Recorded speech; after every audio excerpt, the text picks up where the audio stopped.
Assalamualaikum warahmatullahi wabarakatuh.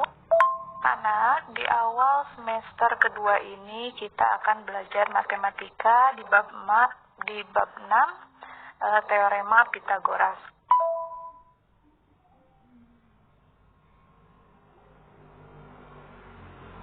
Nah, apa itu teorema Pitagoras? Sebenarnya, tanpa kita sadari, kita sehari-hari sering menjumpai orang-orang yang menggunakan teorema tersebut, seperti tukang bangunan.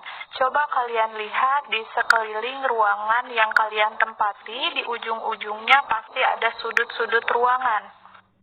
Nah, sudut-sudut tersebut supaya pas dan bangunan kokoh itu sebenarnya menggunakan perhitungan teorema Pitagoras. Hanya saja tidak langsung ya, misalkan tukang bangunan, saya pakai teorema Pitagoras nih, tidak ya. Padahal mereka menggunakan tapi tidak sadar.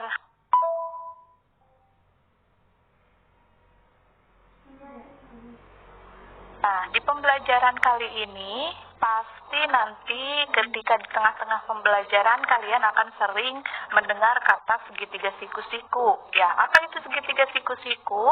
Segitiga siku-siku itu adalah segitiga yang memiliki sudut 90 derajat.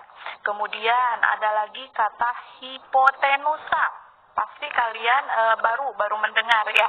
Nah, hipotenusa itu adalah garis miring dari sebuah segitiga.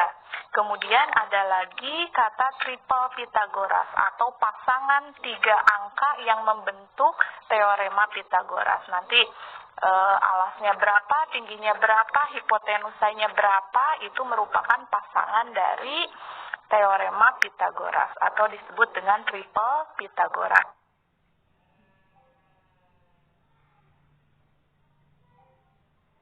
Nah, coba kalian perhatikan peta konsep yang Ibu berikan barusan. Di sana teorema Pitagoras kemudian dibagi menjadi 3. Yang pertama triple Pitagoras yang tadi sudah Ibu jelaskan. Kemudian segitiga-segitiga khusus. Kenapa disebut segitiga khusus? Kalau kalian tahu dari SD kalian sudah belajar, ternyata segitiga itu bukan hanya ada satu jenis ya. Ada yang disebut segitiga sama sisi, segitiga sama kaki, segitiga sembarang. Kemudian yang sekarang akan kita banyak pelajari itu segitiga siku-siku. Kemudian nanti kita akan belajar tentang penerapan teorema Pitagoras dalam kehidupan sehari-hari nanti ketika segitiga digabungkan dengan lingkaran misalnya atau dengan persegi. Nah, kemudian kita juga akan belajar tentang segitiga siku-siku sama kaki, yang artinya kaki-kaki dari segitiga tersebut memiliki panjang yang sama. Dan selanjutnya akan belajar tentang segitiga siku-siku dengan sudut 30 derajat, 60 derajat, 90 derajat. Sudah pasti kalau siku-siku ada yang ukuran besar sudutnya 90 derajat.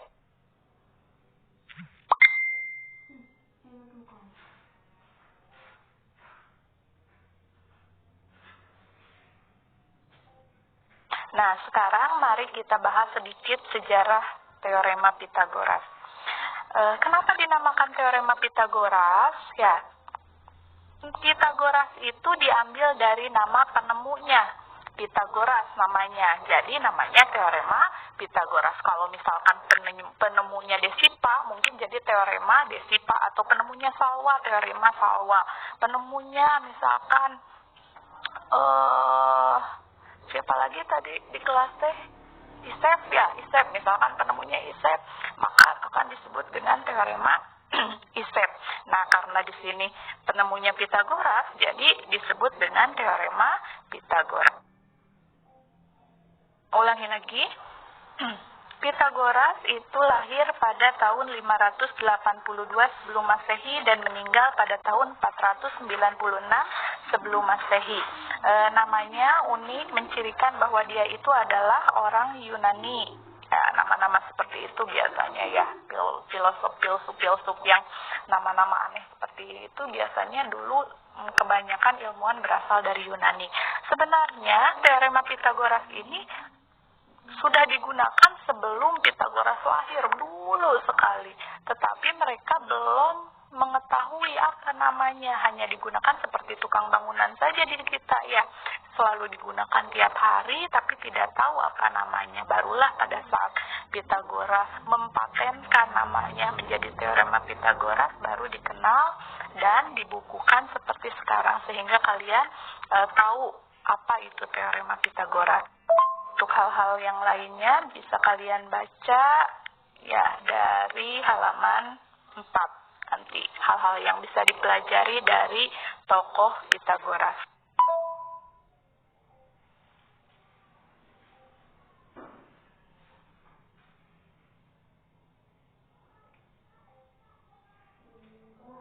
Nah, masuk ke pelajaran selanjutnya di kegiatan 6.1 memeriksa kebenaran teorema Pitagoras. Jadi teorema yang kita dapatkan jangan ditelan mentah-mentah, harus kalian buktikan terlebih dahulu. Nah, caranya sangat mudah. Ya, di sana ada langkah-langkahnya dari 1 sampai langkah 6.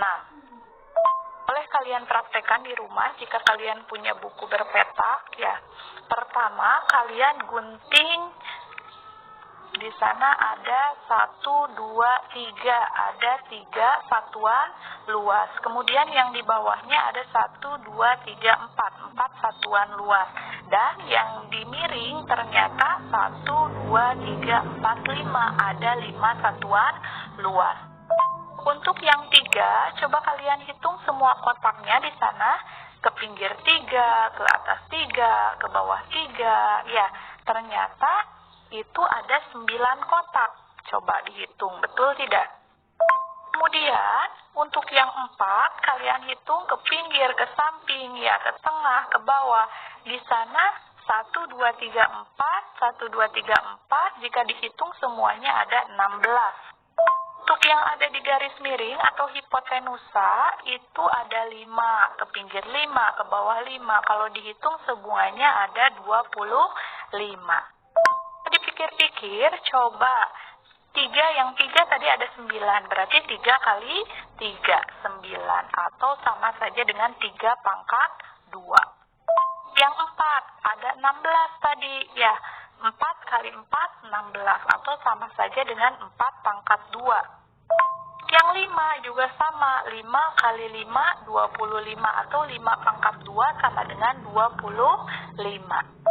Menurut teorema Pitagoras, ya, ternyata kuadrat yang ada di hipotenusa itu sama dengan jumlah kuadrat dari sisi alas dan sisi tingginya.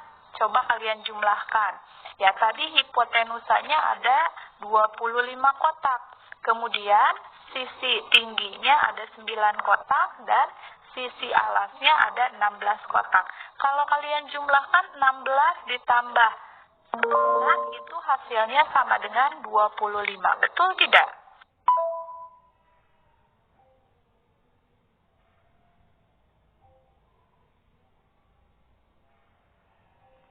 Nah, untuk bagian ini adalah bahasan tentang triple Pitagoras. Kalau tadi ada angka 3, 4, 5, kalian bisa cari pasangan Pitagoras yang lain. Misalkan di sana AB-nya 5, kemudian BC-nya 12, nanti yang miringnya berapa? Kemudian AB-nya 8, BC-nya 15, yang miringnya berapa? AB-nya 9, BC-nya 12, yang miringnya berapa? Kalau digambarkan, nanti hasilnya akan seperti ini. Itulah yang dimaksud dengan triple Pitagoras. Nanti kalian bisa cari sendiri ya, berapa AC-nya, berapa garis miring dari 8, 15, nanti yang miringnya berapa, 9, 12, yang miringnya berapa. Halaman berikutnya, halaman 7, itu masih tentang membuktikan kebenaran dari teorema Pitagoras. Yang tadi masih sama ya, bisa kalian buka-buka lagi. Ibu lanjutkan ke pelajaran selanjutnya. Nah, sekarang kita sudah masuk ke rumus dari teorema Pitagoras. Coba kalian perhatikan, di sana ada sebuah segitiga yang berwarna orange. Di sana ada A, B, C. A itu tingginya, B itu alasnya, C itu miringnya atau hipotenusa. Nah, untuk menentukan miring, ya tandanya adalah di sudutnya itu berada di depan sudut, ya. Coba kalian lihat, di sana ada yang seperti persegi di sudutnya. Nah, kemudian anu nyungcungna menghadap ke yang miring. Nah, maka itu C-nya atau hipotenusanya. Ibu jelaskan seperti itu karena tidak selamanya bentuk segitiga itu digambar lurus seperti ini. Ya, mungkin saja nanti dibalik-balik atau dimiring-miring. Bagaimana kita menentukan mana yang miringnya, mana alasnya, mana tingginya? Nah, caranya adalah yang miring selalu ditunjukkan oleh sudutnya. Ya, kahareup-hareup jeung sudutna.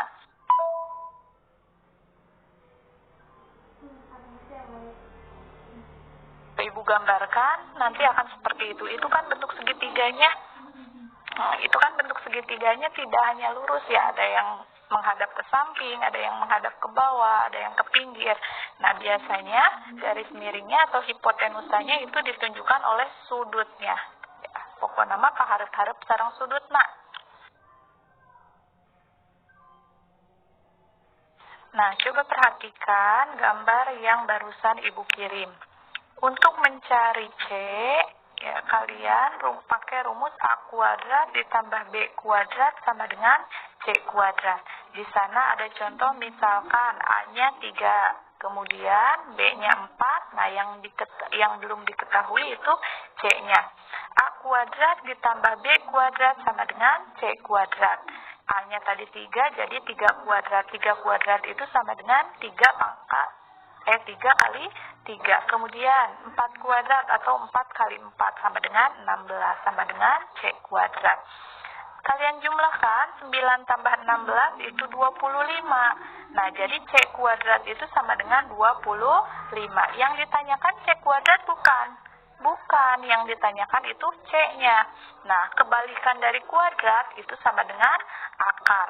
Nah, akar dari 25. Bagaimana cara mencari akar kalau tanpa kalkulator? Nah, kalian cukup mengalihkan angka yang sama yang hasilnya 25.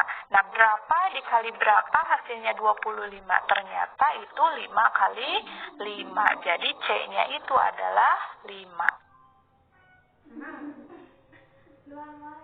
Nah, sebelum ke angka yang susah, kita pelajari dulu saja angka-angka yang mudah. Ibu ngambil dari contoh soal yang tadi, yang A-nya 3, B-nya 4, C-nya 5. Kemudian kita balik rumusnya. Yang ditanyakan bukan C-nya, tapi A-nya dan B-nya. Nah, caranya gampang. Ya, pokoknya kalau yang ditanyakan A-nya atau B-nya, kalian tinggal mengurangi C-nya. Ya, sekali lagi, yang kalian lakukan hanya cukup mengurangi C-nya.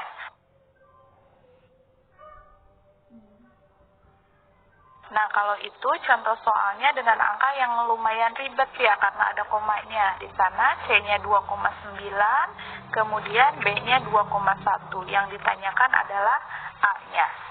Nah, A-nya berarti ya 2,9 dikuadratkan dikurangi 2,1 dikuadratkan. Nanti hasilnya 4, kemudian kalau diakar jadi 2.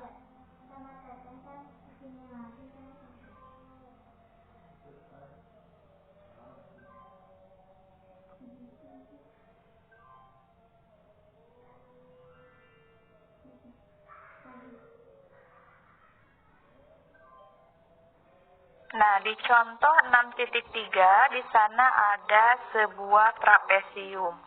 Bisa tidak trapesium tersebut menggunakan teorema Pitagoras dalam mencari sisi miring yang di BC itu?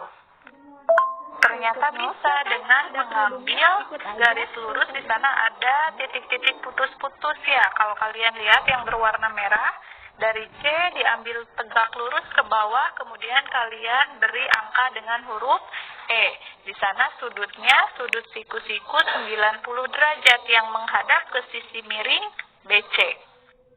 Untuk mengetahui berapa BC-nya, pertama-tama kalian harus tahu dulu berapa panjang CE, berapa panjang BE.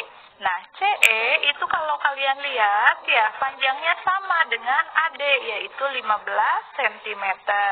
Kemudian untuk EB itu bisa dicari dengan cara mengurangi AB 33 cm dengan CD 25 cm. Hasilnya 8 cm. Setelah diketahui panjang BE dan panjang CE, nah baru kalian bisa mencari dengan rumus Pitagoras berapa BC-nya. Kalau setelah dihitung di sana ternyata BC-nya adalah 17. Caranya sudah Ibu kirimkan barusan ya. Sekarang waktunya kalian berlatih. Nanti coba di rumah